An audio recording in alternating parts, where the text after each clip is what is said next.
Smiles and says that she loves me. Isn't it lovely when the one you're lusting is the one you're loving? Comedians would say women would bring them money and not say where it came from. Right. So I'm not a feminist like a feminist would be, but I do believe that that in my camp, like if I had 35 people in my camp, right? I believe that other than 4 jobs, I believe that a woman is better at any of them jobs than any man could be. Okay. So 10 of these jobs, no man can work because I'd rather a female be there. If I gotta smell anybody's breath, I want it to be hers. I don't want none of you crusty. So what I'm saying is, if in a staffing issue, I'm gonna have 75% women just because I prefer them. Right. I don't prefer to hear 2 guys talking in the corner. I prefer to hear 2 ladies talking in the corner. I don't care what they're talking about. I just prefer that. So a lot of times I will utilize ladies to convey a message. If a comedian is doing a great job somewhere in the country, he just did a masterful set and nobody's gonna pay him. They just clapping. And I know he's broke as shit back there. Wouldn't it be nice if somebody just showed up and gave him a little blessing? And he didn't have to suck me off for it and thanks, Katt, and boy, I really needed it. Why would you do that? If you was actually just trying to help people, you would. People know that's how I pay my tithes. If I got paid $100,000 to be at your city, I'm gonna take 10,000 of that and put it in your homeless area. Not because I got to. Because you gave me 100 racks to come to your little rinky-dink town. Who would I be to not pay my tithes back to your town? That's how I got in this position. Oof. That's Katt Williams. Wow. Katt Williams on Club Shay Shay. A whole 2 hours and 47 minutes of a conversation on the couch, drinking cognac and talking. I'm going to talk about this differently than most people, and welcome back to the Karen Hunter Show. We're here on Urban View, channel 126. We're talking powers and becomes action. We're here Monday through Friday, 3 to 6 p.m. Eastern. In case you're catching us on a clip on YouTube and you think this is a podcast, it's a live radio show, and the number here is 866-801-8255 because people call in and we chat about things because we've been doing this for almost 10 years now. I love this interview.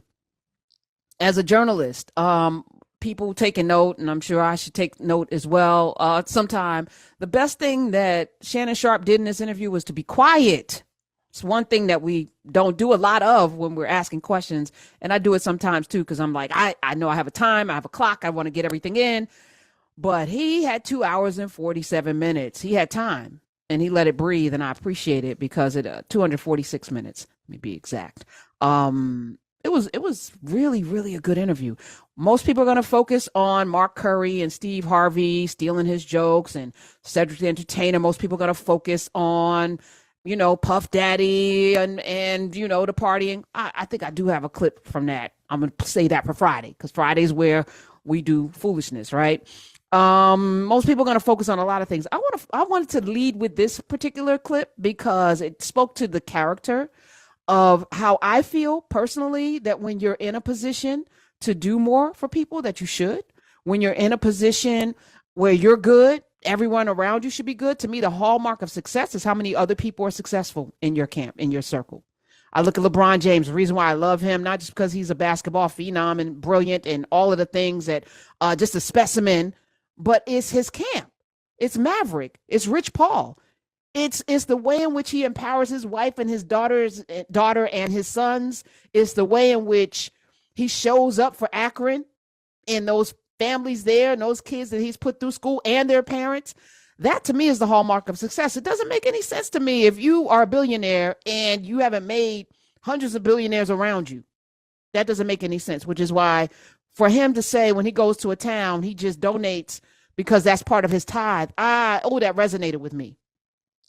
866-801-8255. Tonight in Nubia, I was inspired to come back in and do Mansa Musa Money for no other reason than I want everyone in spaces that I'm in to at least have the tools and the weapons to build their best life. And one of those things has to be to not be beholden or not have to do strange things for money because you have to pay a mortgage or because, Danielle talked about it. She said, money's not coming in. Danielle Pinnacle was just on from Ghosts and Sheldon and Candy Cane Lane, young Sheldon. She said, hey, there's no checks coming in. I got bills to pay. So she got busy manufacturing and manifesting money. She got busy. She didn't sit there and wait for the avalanche. And some of us wait to the last minute. You know already when your money's tight. You know already. So what's the plan to not ever have it be tight again? What is your plan? And if you're in a position where you are successful, and some of us are successful in corporate America, how many other people have you opened and broke down the doors and taken the doors off the hinges for and open windows? And, because really that's self-preservation. The more people you surround yourself with that you put on, and I'm not saying everybody that you put on is going to be an ally, because, I've experienced that as well. A lot of people, there's knives in the back and you're like, hey, where'd this knife come from? This is crazy.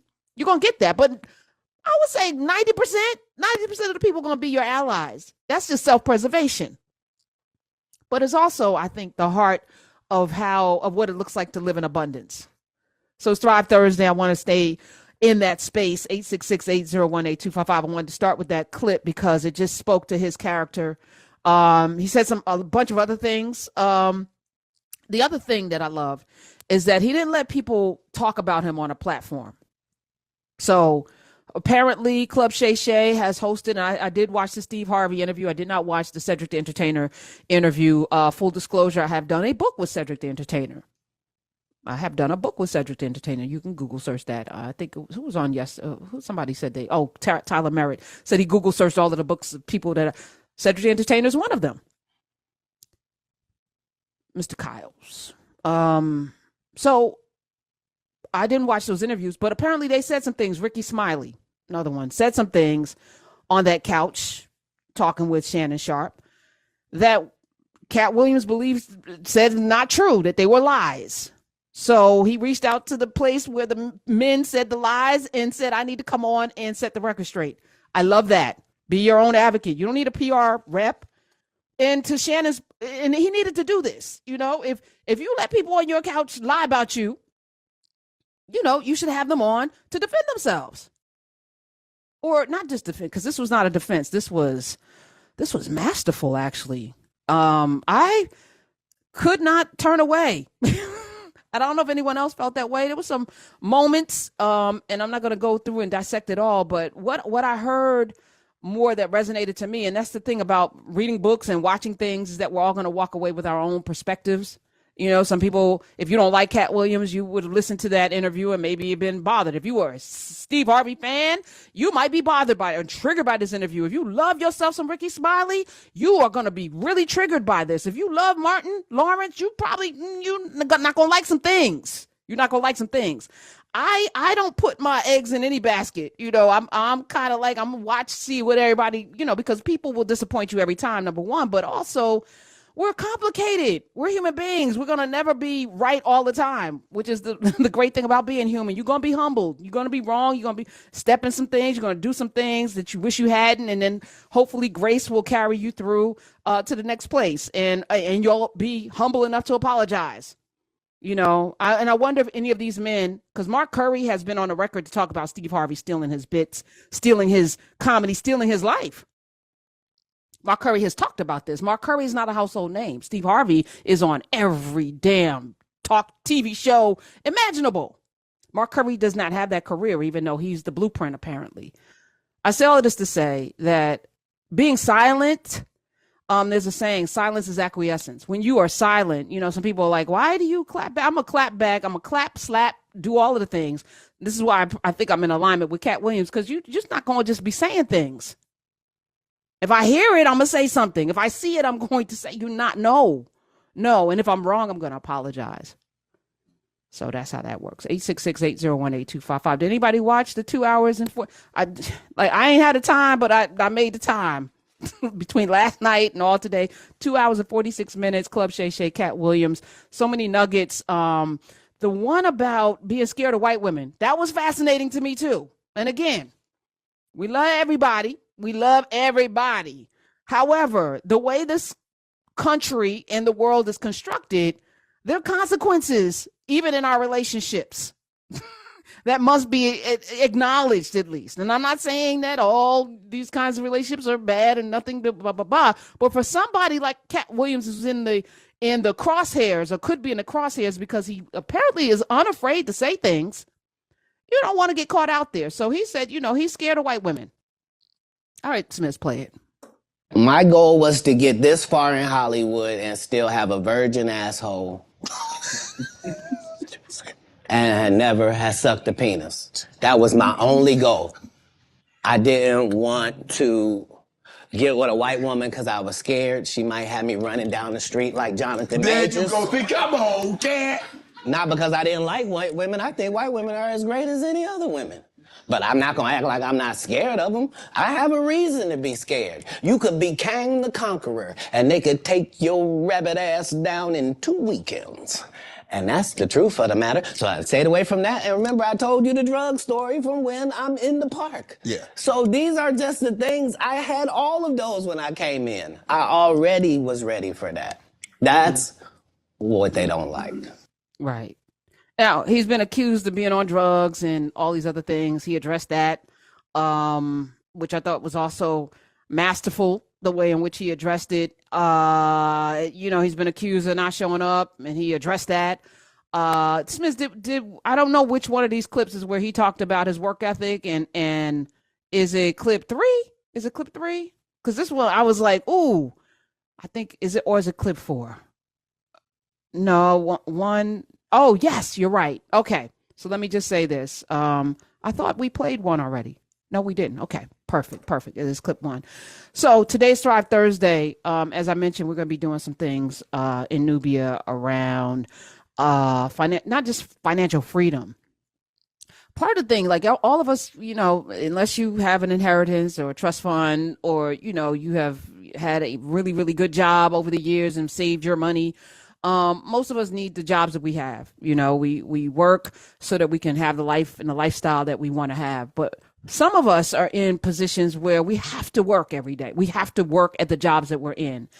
And I'm going to say this with my full chest. Sometimes, though, knowing that you don't have to be there makes the job so pleasant. It makes going to work so happy when you don't have to be there. And you want to know what? And I learned this in my 20s. Right. So I've been in this mind frame for a long time of never having to go to a job that you had to depend on for your livelihood. I've shared this story before. When I was in my late 20s, I got $1 million to start a magazine.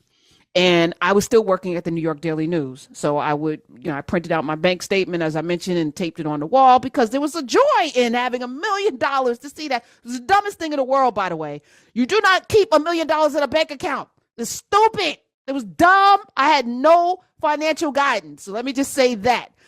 I would still be eating off of that money if I had a bit of sense. I did not. But I came to work every day with joy because I clearly didn't have to be there. But I enjoyed the work that I did at the Daily News. I enjoyed being on an editorial board. I enjoyed baking cookies for my colleagues. I enjoyed bothering Jonathan Capehart every day. I enjoyed it. And it brought me joy to be able to go to work knowing I didn't have to be there. And you want to know what else? The bosses, the people there who knew I didn't have to be there, treated me differently.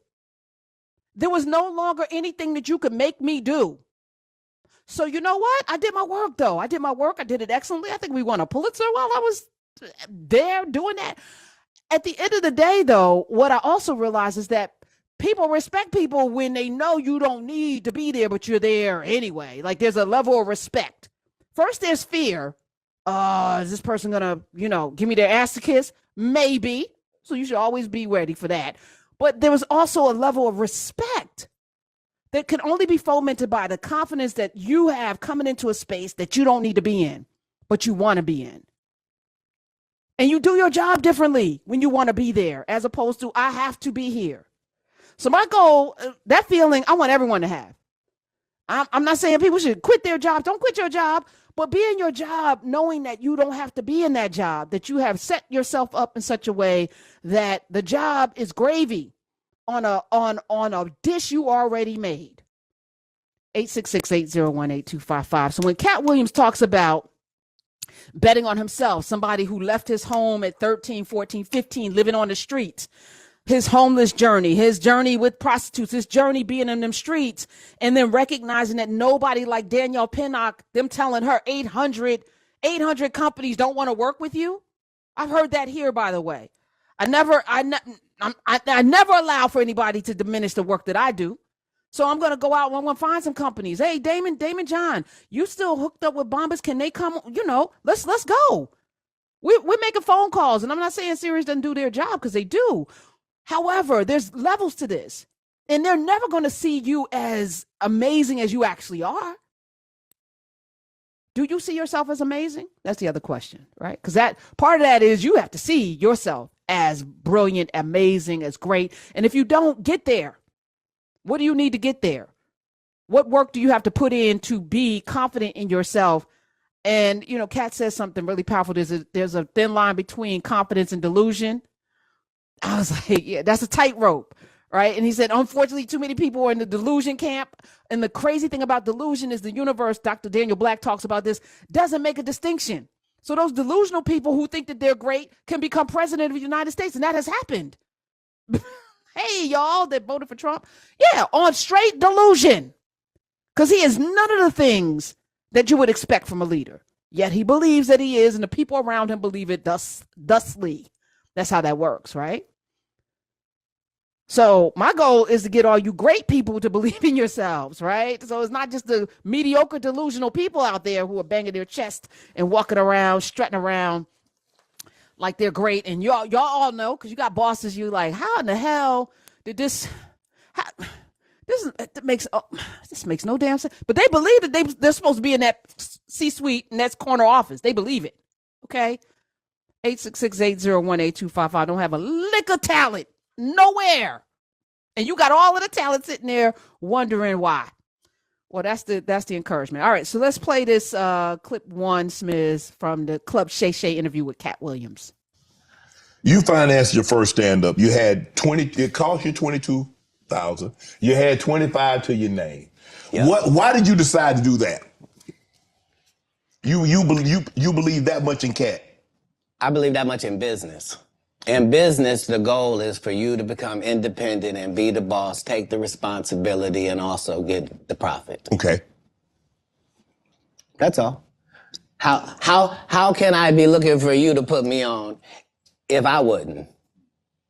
And if I can't show you what you missed out on, why would you believe me? Now, the fact that I was able to do it 12 times, that's the real thing. The part that I'm able to do it all across the country. The fact that every time I do a tour or a special, you think, well, that's sponsored by somebody. Somebody did a good job. No, just the guy they're kicking around. Just the one that might mentally not be all there. He's the one picking the outfits, writing this guy's material, booking the shows, making sure he gets there. He's the one hiring the other comedians. But hey, I knew that that's the end goal. So if that's the end goal and I'm there when I start, why would I deviate from that? Right. Yes. A lot of people are going to be playing them other clips, those salacious, those ones. But I'm going to ask you a question about those clips. The ones about Steve Harvey. You're going to stop watching Family Feud. You're going to stop watching Cedric the Entertainer. You're going to stop listening to Ricky Smiley. Like, unless you're committed, to say, oh, they did this thing, they did something dirty, I'm going to not watch them, then like all of the talk means nothing to me. Like, because you can't serve two masters, right? So like if if listening to him talk about those people and then you realize that they made their careers off of stolen bits and stolen jokes and, and being, bitter and jealous and, undermining and all these other things, if you're still good with that, and I can't, I can only move how I move, but I do want people to kind of sit in their choices. This is the year of truth, and it has to be. There's going to be a lot that will be coming at us, and we're going to have to lean heavily into truth and unapologetically, because the reality is truth is uncomfortable. Truth will get you hung on a cross. Truth will get you shot on a balcony of the Lorraine Motel. Truth will get you shot in the driveway of your home in Mississippi with your children in just a few feet away. That kind of truth will get you shot at the Audubon ballroom by people who look like you. So sometimes, the truth tellers get got by the people who are in their camp. 866-801-8255. But the only anecdote or the only solution is for all of us to be committed to truth and starting with ourselves, like tell ourselves the truth, right? So if you, and I'm coming for y'all that watch the NFL, if you believe that the NFL is racist, that it has for decades pimped off of the talents and gifts of black athletes and would not give opportunities to coaches to coach those black athletes, is a 75 to 80% black league, yet that doesn't match with the coaching. If you believe that they go into our community, into the colleges, and that there's a farm system that looks very plantation-y, and if you believe that the NFL is an enterprise that doesn't value you, but will give you a halftime show, because every halftime show is peppered with black people who I believe don't even get paid, but they want the eyeballs, but they want your rhythm, but not your blues, right? If you do believe that in your heart, then why do you still watch? Why are you still supporting? Why do you wear the jerseys? 866-801-8255. I'm just curious. I mean, ask yourself that question. You don't have to answer it here. If you believe that certain people got to a certain place by stepping on other black people, do you still tune in? Do you still support? Do you still go to their concerts? Do you still like at some point, and we're not gonna be able to do it with everything, because if that's the case, then we're gonna have to start looking at the gasoline that we put in our cars, and then follow. But at some point, maybe we need to follow the bouncing balls. I just also, in addition to watching 2 hours and 46 minutes of the Katt Williams interview with Club Shay Shay, I also watched the documentary series that Tyler Merritt talked about yesterday, You Are What You Eat, the Twins edition. And there were, I promise you, I'm already not a meat eater, but if you eat beef right now, after watching that, if you can still wrap your lips around a burger or a steak, something's off.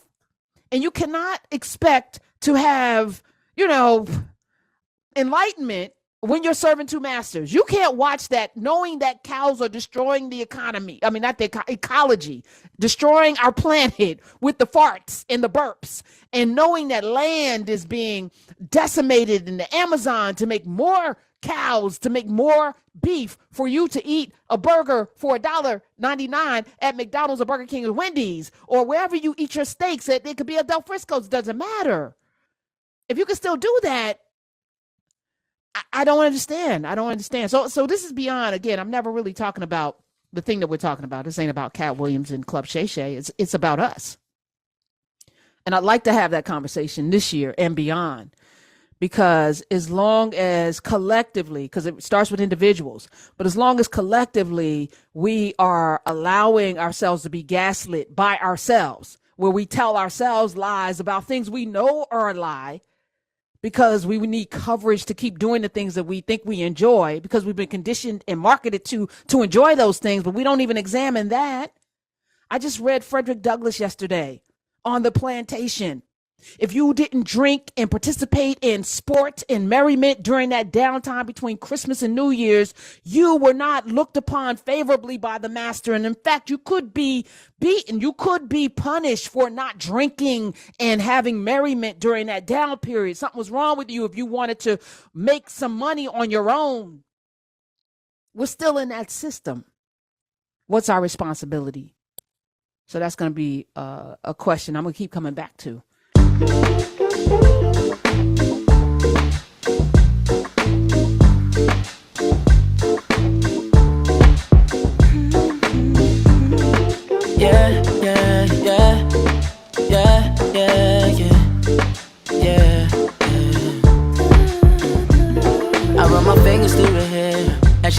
smiles and says that she loves me. Isn't it lovely when the one you're lusting